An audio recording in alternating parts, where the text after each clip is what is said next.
Assalamualaikum warahmatullahi wabarakatuh. Anakku semua kelas 8 yang saya sangi, saya banggakan. Pada pagi hari ini kita melanjutkan pembelajaran PKN kelas 8. Saya sendiri Pak Roni, kemudian damping Bu Siti Zumrotul.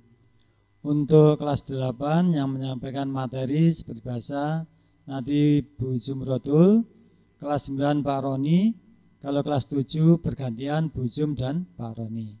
Mari anak-anakku semua semoga tetap sehat walafiat, semoga dalam lindungan Allah Subhanahu wa taala.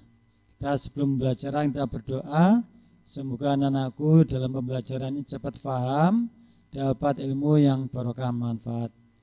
Kita doa sederhana awal pelajaran. Bismillahirrahmanirrahim. Raditu billahi robba wa bil islami dina wa bi muhammadin nabiyya wa rasulah. Rabbi zidni ilma warzuqni fahma. Amin. Terima kasih anak semua. Demikian doa, langsung kita mulai pembelajaran yang akan disampaikan oleh Ibu kita Bu Siti Zumrotul. Assalamualaikum warahmatullahi wabarakatuh. Anak-anakku sekalian, pada pagi hari ini mata pelajaran pendidikan Pancasila dan kewarganegaraan kita memasuki bab yang kedua, yaitu mengenai atau pembahasannya menumbuhkan kesadaran terhadap Undang-Undang Dasar Negara Republik Indonesia tahun 1945.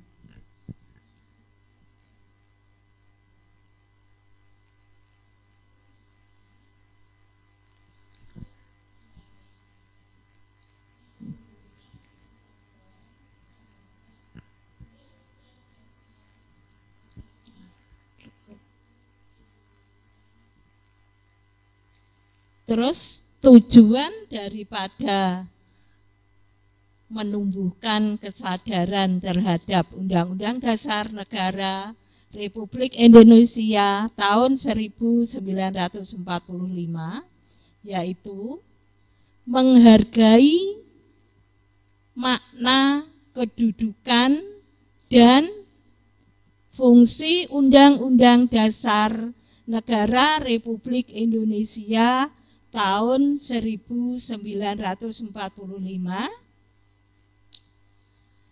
secara adil sebagai bentuk sikap beriman dan bertakwa. Sedangkan tujuan yang kedua mendukung kedudukan, fungsi, makna, konstitusi negara, serta peraturan perundangan lainnya sesuai dengan Undang-Undang Dasar Negara Republik Indonesia tahun 1945.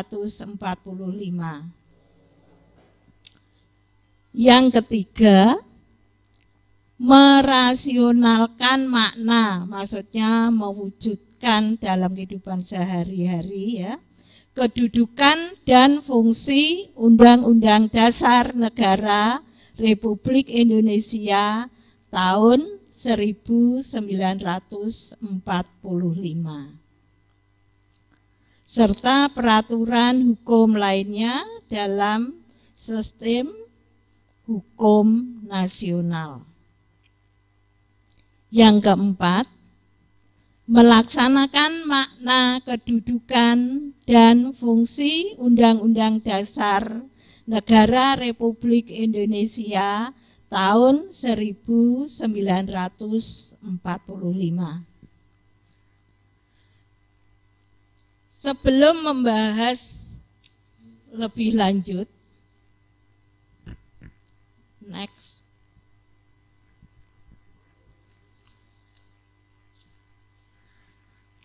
kita perlu mengetahui peta materi dan pembelajaran, kurang N itu ya. Apa saja yang kita bahas nanti pada bab 2. Yang A, kedudukan dan makna pembukaan Undang-Undang Dasar Negara Republik Indonesia. Yang kedua, jadi ini perlu kamu tulis apa saja nanti yang kamu pelajari dalam bab 2 ini. Jangan lupa kamu juga harus menyiapkan alat tulisnya, sambil menyimak live streaming, kamu juga bisa menuliskan atau langsung merangkum atau yang ada di monitor, layar monitor itu skema-skema di situ atau bagan-bagannya apa saja, apa yang perlu kamu pelajari bisa kamu tulis. Ini sudah saya rinci apa saja yang harus kamu tulis dan harus kamu pelajari ya. Dari A, B, terus sekarang yang C, peraturan perundang-undangan dalam sistem hukum nasional. Yang D atau yang keempat, melaksanakan dan mempertahankan Undang-Undang Dasar Negara Republik Indonesia tahun 1945 dalam sistem hukum nasional. Yang pertama yang kita bahas yaitu kedudukan dan makna pembukaan Undang-Undang Dasar Negara Republik Indonesia. Next.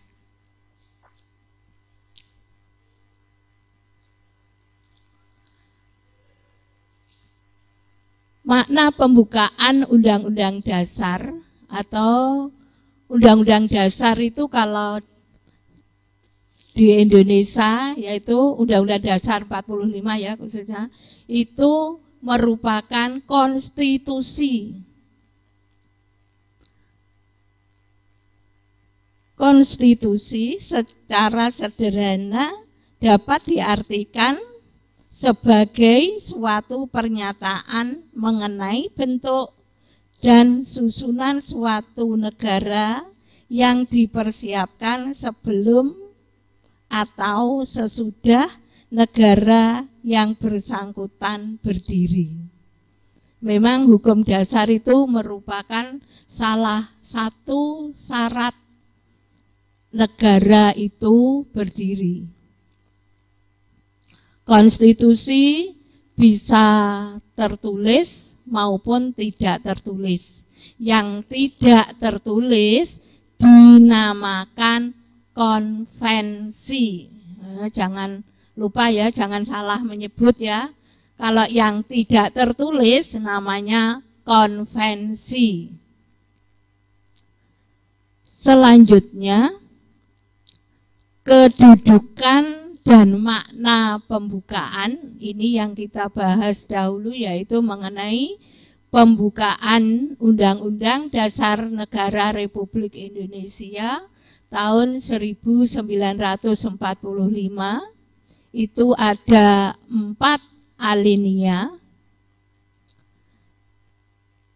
Yang ketiga, makna alinea pembukaan Undang-Undang Dasar yaitu persatuan. Kalian bisa mengamati pada gambar di situ di layar monitor. Negara Indonesia adalah negara yang melindungi dan meliputi segenap bangsa Indonesia dari seluruh tumpah darah Indonesia serta mencakup segala faham golongan dari faham perseorangan. Persatuan itu merupakan penjabaran dari nilai Pancasila, khususnya sila yang ketiga. Next.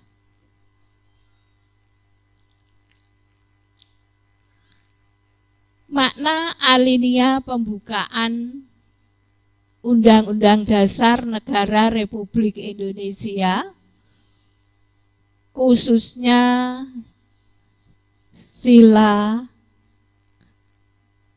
bukan sila ya,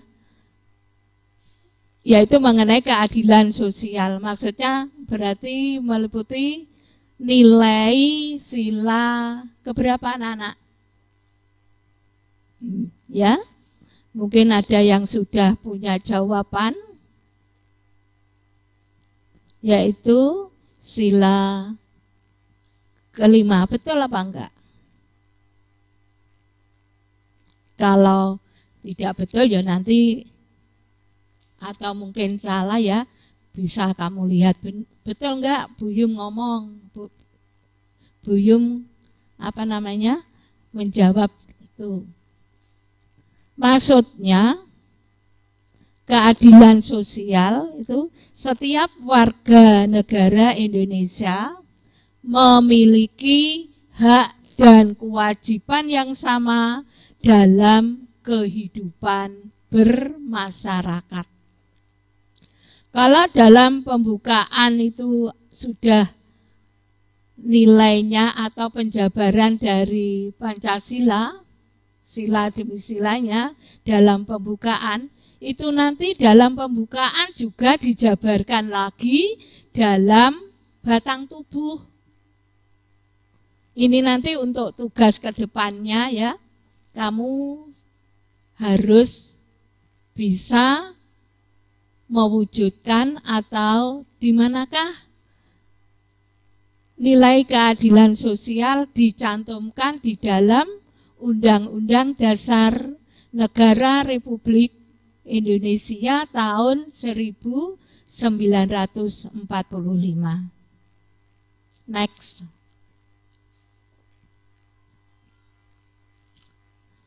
Sekarang yang kedaulatan rakyat. Kedaulatan rakyat, makna itu tadi ya, makna alinea yang selanjutnya yaitu mengenai kedaulatan rakyat.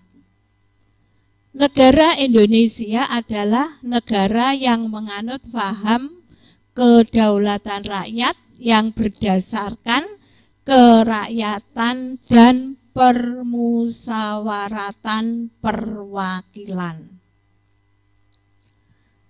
Kalian sudah menyaksikan atau mungkin kalau dalam sejarah,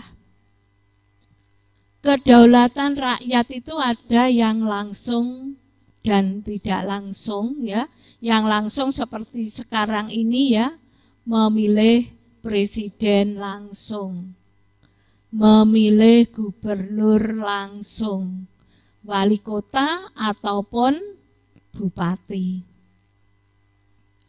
Jadi kalau sekarang itu kedaulatan rakyatnya itu langsung.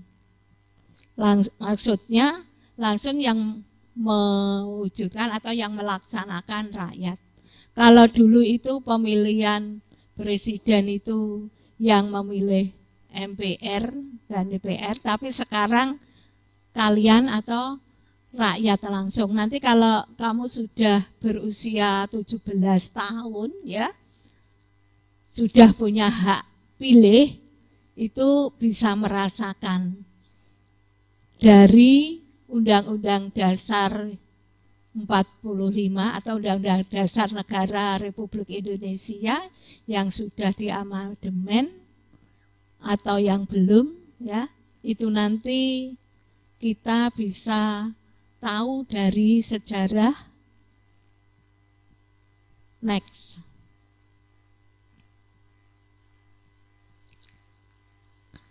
Nilai yang selanjutnya atau makna alinea ya, alinea pembukaan Undang-Undang Dasar, ketuhanan dan kemanusiaan.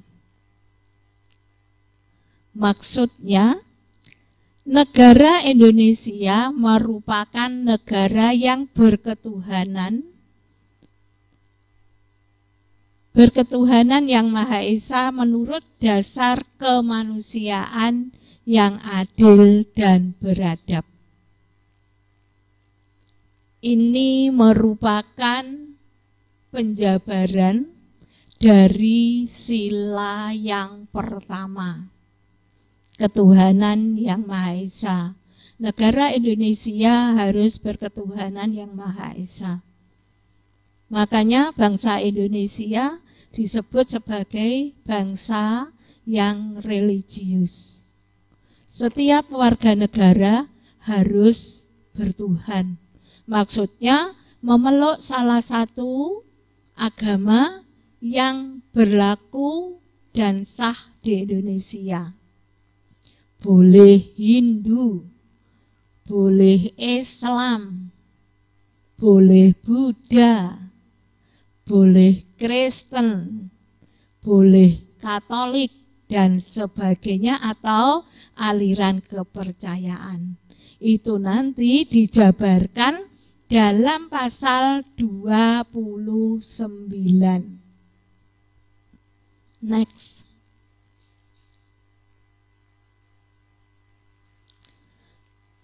Makna Undang-Undang Dasar yang ketiga yaitu sekarang sudah masuk pada batang tubuh.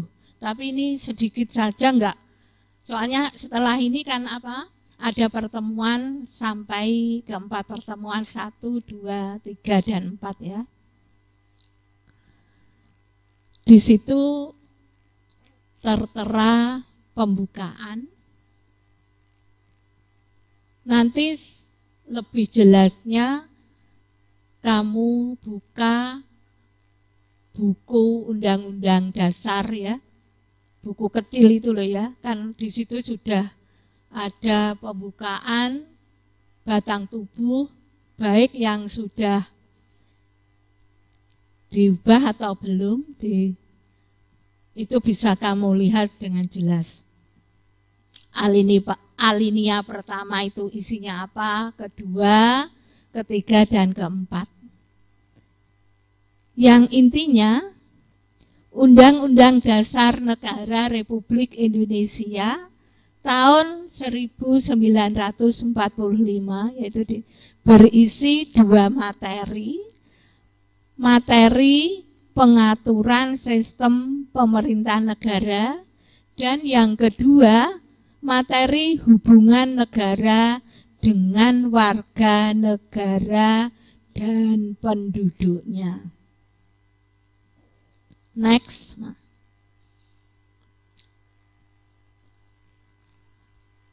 Kedudukan yang B sekarang ya, kedudukan dan fungsi Undang-Undang Dasar Negara Republik Indonesia tahun 1945. Di situ kamu bisa melihat atau mengamati ya, Undang-Undang Dasar yang ada gambar lambang negara. Pembukaan sebuah konstitusi bukanlah sebuah rumusan pasal-pasal hukum tata negara, tetapi merupakan sebuah norma-norma dasar yang memperkuat daya ikat pasal-pasal dalam konstitusi.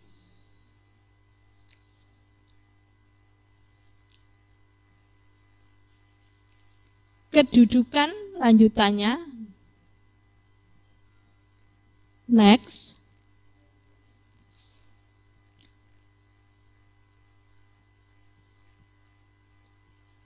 Kedudukan dan fungsi Undang-Undang Dasar Negara Republik Indonesia tahun 1945. A. Kedudukan pembukaan Undang-Undang Dasar Negara Republik Indonesia tahun 1945. B. Pembukaan Undang-Undang Dasar Negara Republik Indonesia tahun 1945 memuat pokok kaidah negara yang fundamental. Pembukaan merupakan hukum dasar negara yang fundamental atau memuat pokok kaidah negara yang fundamental, paling mendasar. Jadi dikatakan fundamental itu kalau diibaratkan orang yang membuat rumah itu fondasinya. Yang kalau kamu lihat orang mendirikan rumah mesti yang paling bawah sendiri mesti dibuat kuat supaya rumahnya tidak roboh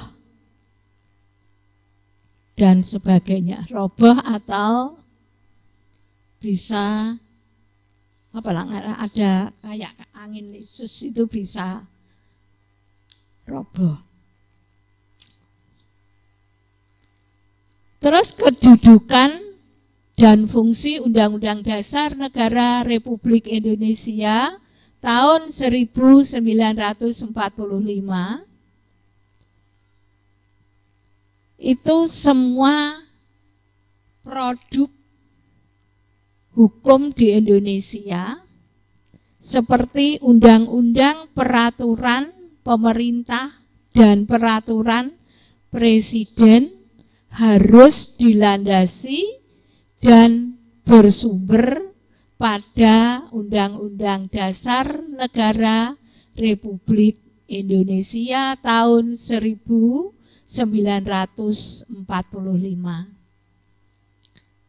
Karena kalau menurut peraturan perundang-undangan, Undang-Undang Dasar merupakan urutan yang teratas. Jadi undang-undang yang di bawahnya Undang-Undang Dasar itu semuanya harus bertitik pola atau ukurannya dengan Undang-Undang Dasar Negara Republik Indonesia tahun 1945, tidak boleh bertentangan. Kan yang awal itu yang sumber dari segala sumber hukum Pancasila, terus kalau menurut tata urutan perundang-undangan itu yang tertinggi yaitu Undang-Undang Dasar. Next.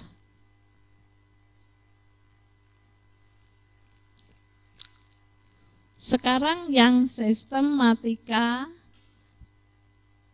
Undang-Undang Dasar Negara Republik Indonesia tahun 1945.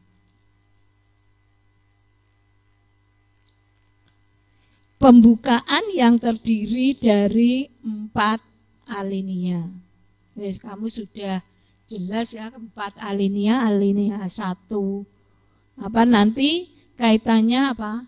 Pokok pikiran yang terdapat dalam pembukaan Undang-Undang Dasar Negara Republik Indonesia yang terdiri dari 4 alinea. Terus yang kedua, terdiri dari 21 bab, 73 pasal, 170 ayat, 3 pasal aturan peralihan, dan 2 pasal aturan tambahan. Ini sebelum diubah ya, nanti Kalau yang sudah diubah sampai 4 kali nanti kita bahas pertemuan yang akan datang.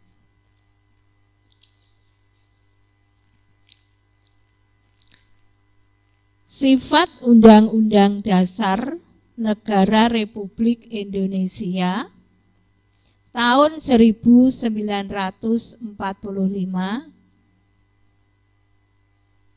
tertulis, berarti Undang-Undang Dasar itu tertulis, berarti makanya apa tadi dikatakan sebagai apa? Konstitusi, ya. Kalau yang tidak tertulis namanya konvensi, jangan lupa. Singkat, maksudnya singkat itu dimuat tertulis poin-poinnya saja, sedangkan penjabarannya nanti diatur pada undang-undang. Yang sifat yang ketiga yaitu supel, bisa menyesuaikan dengan zaman. Fleksibel, supel, jadi mengikuti perkembangan zaman. Kalau rigid itu maksudnya kaku, maksudnya itu kaku bukan tidak bisa ditambah tapi poin-poinnya itu mengikat, ya. Yang namanya undang-undang itu mengikat dan memaksa, nah itu namanya rigid.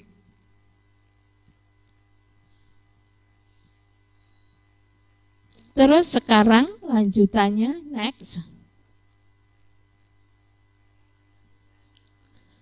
Fungsi Undang-Undang Negara Republik Indonesia tahun 1945 yaitu sebagai hukum dasar, ya.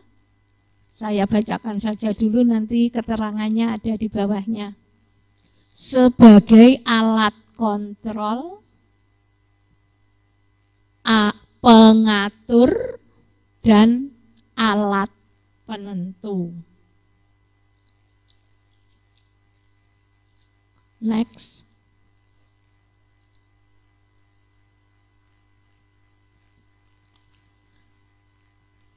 Kalau sudah kita sebutkan di atas tadi sebagai hukum dasar, alat kontrol, pengatur, dan penentu, dan pembatas, kita uraikan satu persatu. Sebagai alat kontrol, Undang-Undang Dasar Negara Republik Indonesia tahun 1945 menjadi papan uji bagi peraturan perundang-undangan di bawahnya. Jika ketentuan dalam peraturan perundang-undangan dan disinyalir bertentangan dengan Undang-Undang Dasar, dapat dilakukan pengujian oleh Mahkamah Konstitusi. Yang kedua, Undang-Undang Dasar Negara Republik Indonesia tahun 1945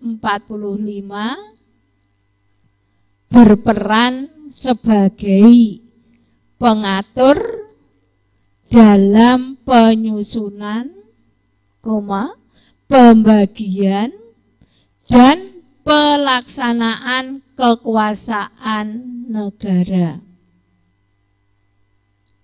Fungsi selanjutnya berkaitan dengan tugas dan kewenangan yang diberikan oleh Undang-Undang Dasar Negara Republik Indonesia tahun 1945. Fungsi yang ketiga sebagai penentu dan pembatas.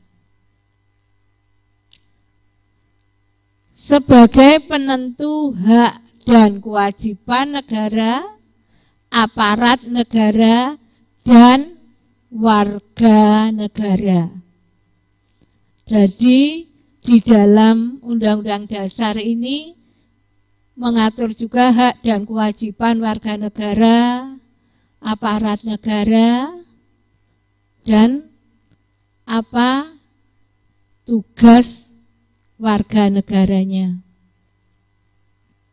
Nanti kita bahas pada pertemuan yang akan datang kalau kita sudah membahas mengenai batang tubuh.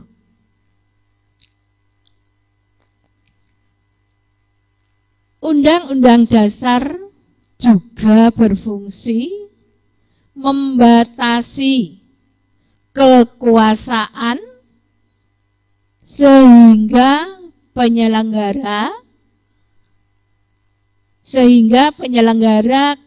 kekuasaan negara tidak bersifat sewenang-wenang.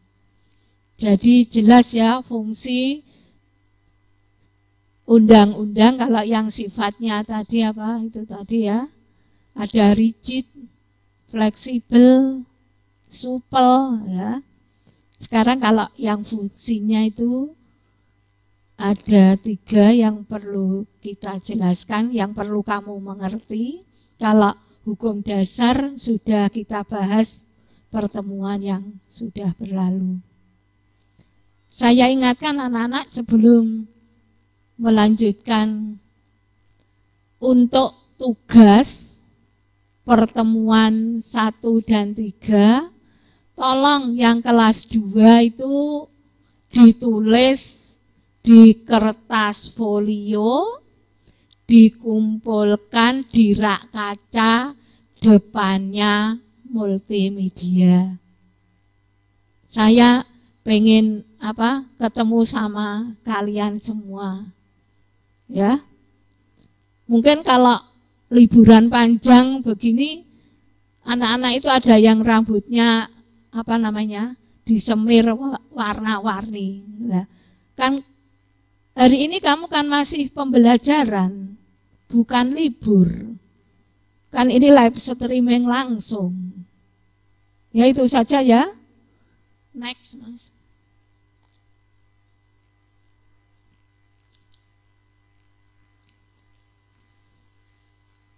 Yang C sekarang peraturan perundang-undangan dalam sistem hukum nasional. Peraturan perundangan dalam sistem hukum nasional, karena ini nanti kaitannya dengan perundang-undangan ya. 1. Undang-Undang Dasar Negara Republik Indonesia tahun 1945 itu merupakan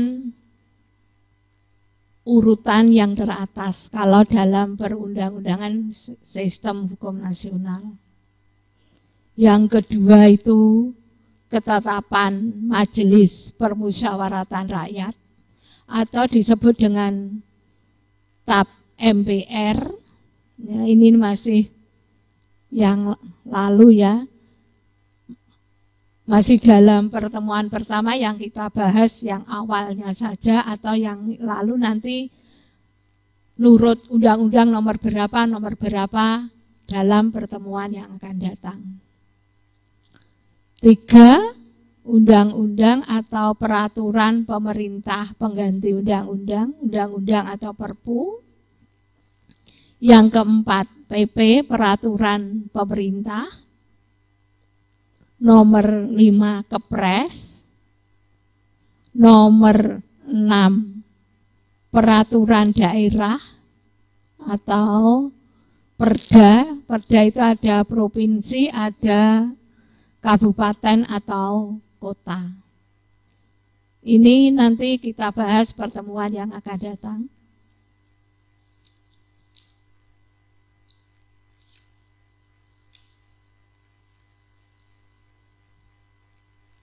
mungkin dari penjelasan saya ya, jangan lupa kamu membuka buku kalau kelas 2 itu sesuai itu.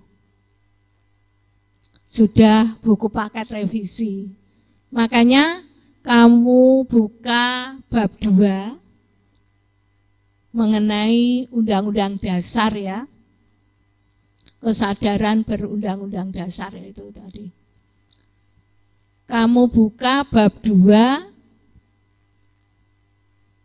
kamu rangkum ya, kamu rangkum di buku catatan kamu, tidak dikumpulkan ke sekolah, di buku catatan kamu, nanti untuk materi mid semester, biar kamu bisa menjawab dengan benar.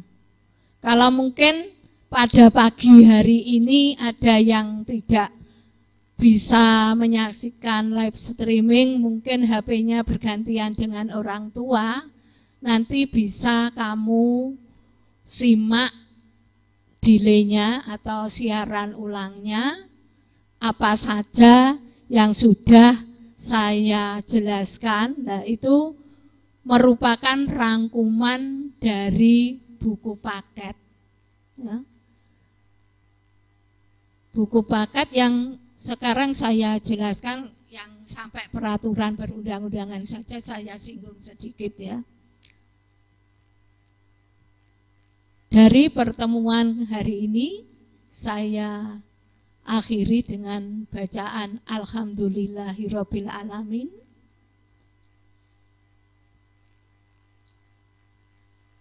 Sebelumnya masih ada ini ya, yaitu sifat dan fungsi serta arti penting peraturan perundang-undangan. Merupakan peraturan yang tertulis. Ya, ini bisa kamu tulis juga, di buku juga sudah ada.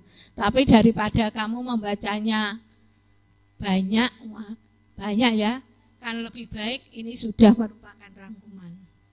2, dibentuk, ditetapkan dan dikeluarkan oleh lembaga negara atau pejabat yang berwenang. 3, merupakan norma hukum atau aturan yang mengatur pola tingkah laku. 4, mengikat secara umum dan menyeluruh. Ya, ini tambahan ya, tambahan itu tadi. Kita akhiri ya, mudah-mudahan pertemuan pada pagi hari ini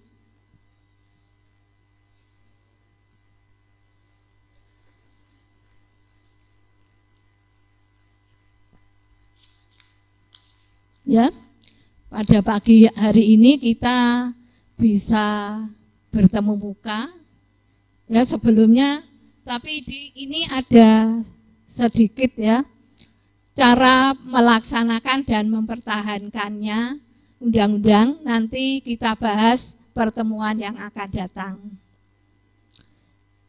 Kita jelaskan satu persatu nanti di lingkungan sekolah, tempat tinggal, masyarakat, ini kurang satu di lingkungan bangsa dan negara.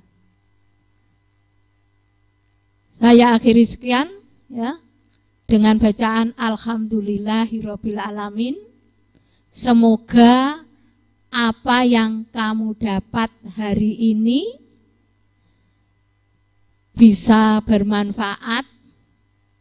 Kalian semua mempunyai tulisan rangkuman dari apa yang saya sajikan di sini.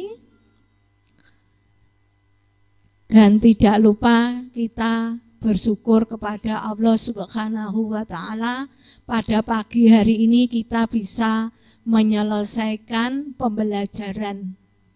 Saya akhiri sekian. Wassalamualaikum warahmatullahi wabarakatuh.